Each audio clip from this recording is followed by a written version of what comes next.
What's talking? That's right, me.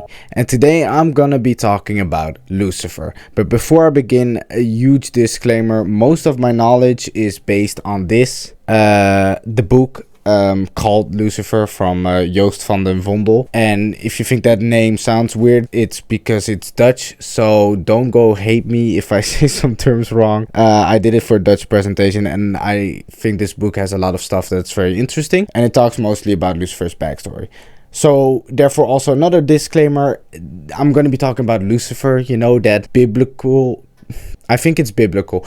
I'm going to be talking about Lucifer, the biblical character, not Lucifer, the TV show that I know a lot of girls like. Apparently, I've never watched it. I think I watched one episode. I'm not going to be talking about that. Also, another thing is that I wanted to kind of upload this video a bit early, but I kind of wanted my Appleseed video to kind of have some breathing room. But therefore, I also kind of forgot the plot a little bit of the book. I don't think it matters that much. It's more about my opinion about it. But yeah, so I'm gonna be a little bit vague, and if I say some stuff wrong that's religiously not accurate, please don't go hate me. Just say it in the comments. I've covered religious stuff before on this channel with my whole Bible review, and a lot of people, even who were religious, seem to like it a lot. And if I said stuff wrong, they would just point it out in the comments in a respectful way. I'd like you guys to do that too if you see that stuff or are religious. Please, we're trying to have fun here. Now, the last two things I want to say is that, first of all, I really want to talk about Lucifer simply because I think there's just a massive misunderstanding what people think Lucifer is. And don't get me wrong, even I had this misunderstanding, so that's why I'm hoping I can educate y'all. I'm gonna try to make this video under 10 minutes. I really hope it will work. So, with further ado, let's get into it.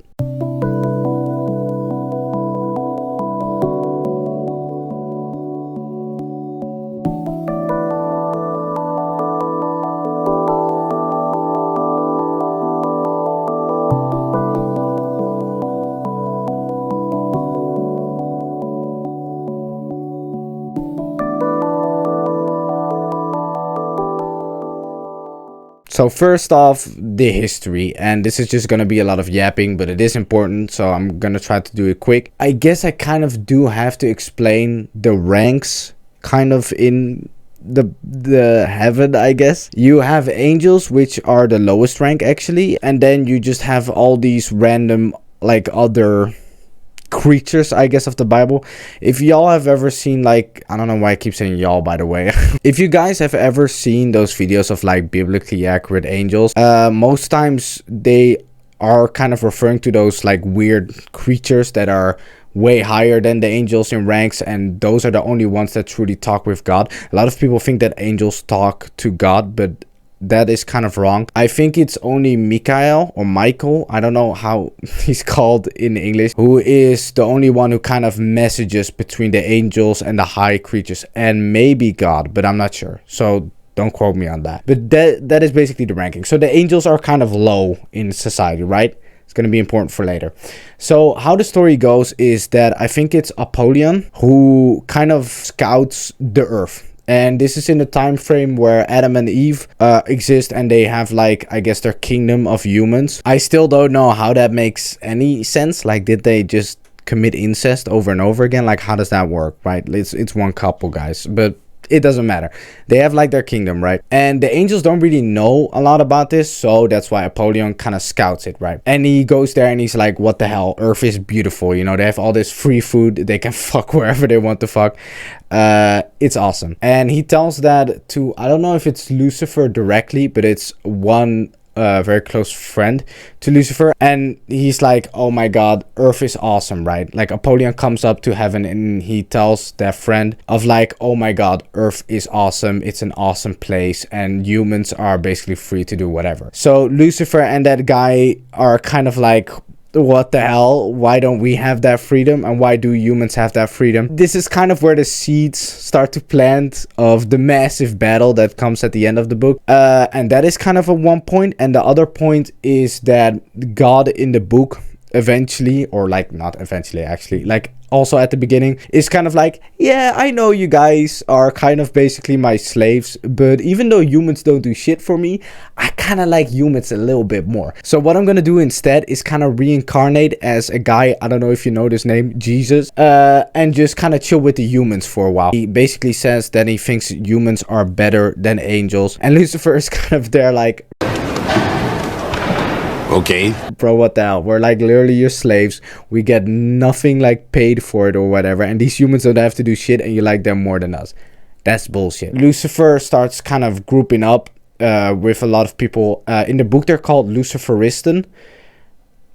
I don't know if that's also how you pronounce it in English, but it's the people who kind of support Lucifer. You kind of get two sides in the book. The side who agrees with God, with like, oh yeah, humans are higher than angels and we should just accept God. Although those side is kind of more just people who are like, yeah, what God is saying has to be true, so I'm trusting him. And then you have the Luciferisten who are like, this is kind of bullshit. So yeah, and they're called Luciferisten because Lucifer is like the main leader. They, you know, kind of scattle, and the Luciferisten start getting really big, and tensions rise, and then Mikhail, I think, or Raphael, one or the other, realizes that there's kind of an uprising in heaven going on of like Luciferisten not agreeing with God. So he's like, God, we have to do something. And then they grab like armor and an army, and then at the ending of the book you get this epic like end battle between the Luciferisten and the God suckers, basically. In Dutch it's Engelenkoor, which like angels core, I guess, but I'm pretty sure that's not how it's called in the Bible. But anyway, they fight obviously the Luciferisten, or the bad guys, but I'll get into that later why that's kind of bullshit. Get defeated. This is really important, and then the history part is done. Lucifer gets struck, I think it's by lightning. This is what turns Lucifer Morningstar kind of literally ugly, because throughout the book he's also explained as like being very beautiful, like a beautiful white guy or whatever, I don't know. And then when he gets struck by lightning by the enemies, I guess, he slowly degrades with like attractiveness, and he turns into Satan. Now let's get into the fun part of the video and the main purpose why I wanted to make this video, and that is why I think people don't really understand Lucifer. Now, before I really go into it, I think there's some stuff I have to say first. I know it's hard to say like Lucifer. I know that sounds dumb, but that is because Lucifer is so, I don't know a better word for it, but iconic, you know, because he's like a biblical character that, you know, there's many different interpretations of Lucifer. So already it's kind of hard to say no one understands Lucifer, because everybody has their different opinion partly of what Lucifer is and whatever. When I say no one understands Lucifer, I really mean the base concept of him from the Bible and from this book. If you have another opinion about it, that's fine. Share it in the comments. Let's get the most important misconception out of the way. Lucifer is not Satan. A lot of people get this wrong, and even I did for a long time, and it makes sense because it's kind of confusing, you know. Because people don't get it, and then they kind of think that they are the same, and then they explain to other people that they are the same, so other people don't get it, and it, you know, rolls around. Now I think why people get this misconception a lot is because they, well, in character they don't go hand in hand at all, and I'll explain later with other misconceptions why that is. But even then, I think the misconception is mostly because, you know, Lucifer becomes Satan in a way, so people see him kind of as the same character, because it kind of is, but at the same time not at all. The very big difference is that Satan is the goofy goober guy that is just, I don't even know how to say, cartoonishly evil, that just rules in the underworld, or the underworld, hell. And then you have Lucifer, who's a good Christian Lucifer Morningstar, and he's a good guy, and he wants to believe in God, but he thinks God is making the wrong decisions, and is an angel. So there's a kind of a big difference if you think about it for 1 second. And this also explains kind of my next point, is that Lucifer is not really evil. Why people think this, I think firstly is because a lot of people think that Lucifer is Satan, but also because a lot of people who know a little bit more see Lucifer kind of as the angel, I guess, who betrayed God, right? The evil angel, I guess. I don't know.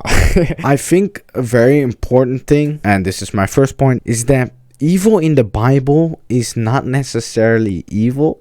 Like, it's either the Bible saying, oh guys, this is evil, like on God, all right, this is insane, or it is like, oh my god, insane, or it is insane from like a realistic perspective, but not really for the Bible. Like, a lot of people think that Lucifer is evil because of two things. First of all, he betrays God, and he kind of kills like Adam and Eve in a way, and like their whole human population and whatever. But these are both kind of bullshit, because first of all, pretty sure God committed genocide like 2 or 3 times. So already the bar is kind of high for someone to be considered evil, and he didn't even betray God. But yeah, he just didn't agree with him. But I think it's also that what I think is interesting, that this book, this little saucy thing, I'm not gonna keep re-impairing it, that's the last time, is that Lucifer tries to be like the nicest guy in the book, which makes it 10 times more funny that people think that he is evil. Like, what?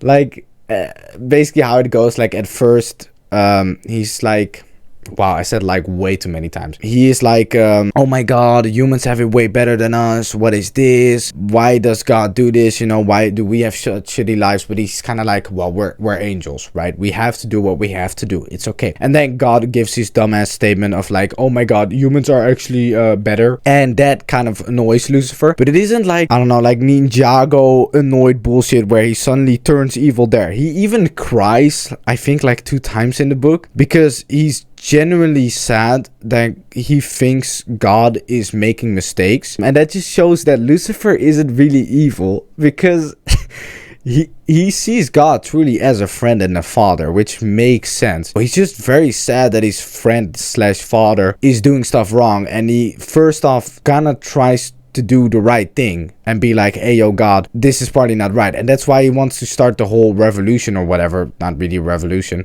just so he can take over the throne, but not like in an evil way of like, oh fuck God, just because he's like, oh God probably made the wrong decisions, if he keeps doing this we're all fucked. One thing I really hate about this book, in the battle there's this great segment that he says, maybe I'll put it on screen, but it's in Dutch, so success, maybe I'll translate it. But it's like this segment where he is like, I realized that I'm doing the wrong thing and I probably went too far, but I can't back down right now. And it's like he then just gets lightning flashed and starts the battle and turns into Satan, and it's like, what? And then he's just comedically evil, and it's so dumb. Yeah, this book feels so backhanded, and that's kind of my whole point of like how everybody feels about Lucifer. It feels so backhanded because Lucifer is a really, well, I wouldn't say like a good guy, but he wants to do the right thing. Even though he doesn't, he wants to do the right thing. He is like, oh, I want to help my friend or help my father, and then when he fails, he just suddenly goes evil, and it doesn't make any sense. And that's the Bible for you, I guess. But yeah, that was this very quick video. I just think this was very interesting, and I wanted you guys to know that people don't really understand Lucifer, and he's kind of just a great guy. That's what I learned from my book. So yeah, I hope you guys like this little video, and I'll see you guys next time.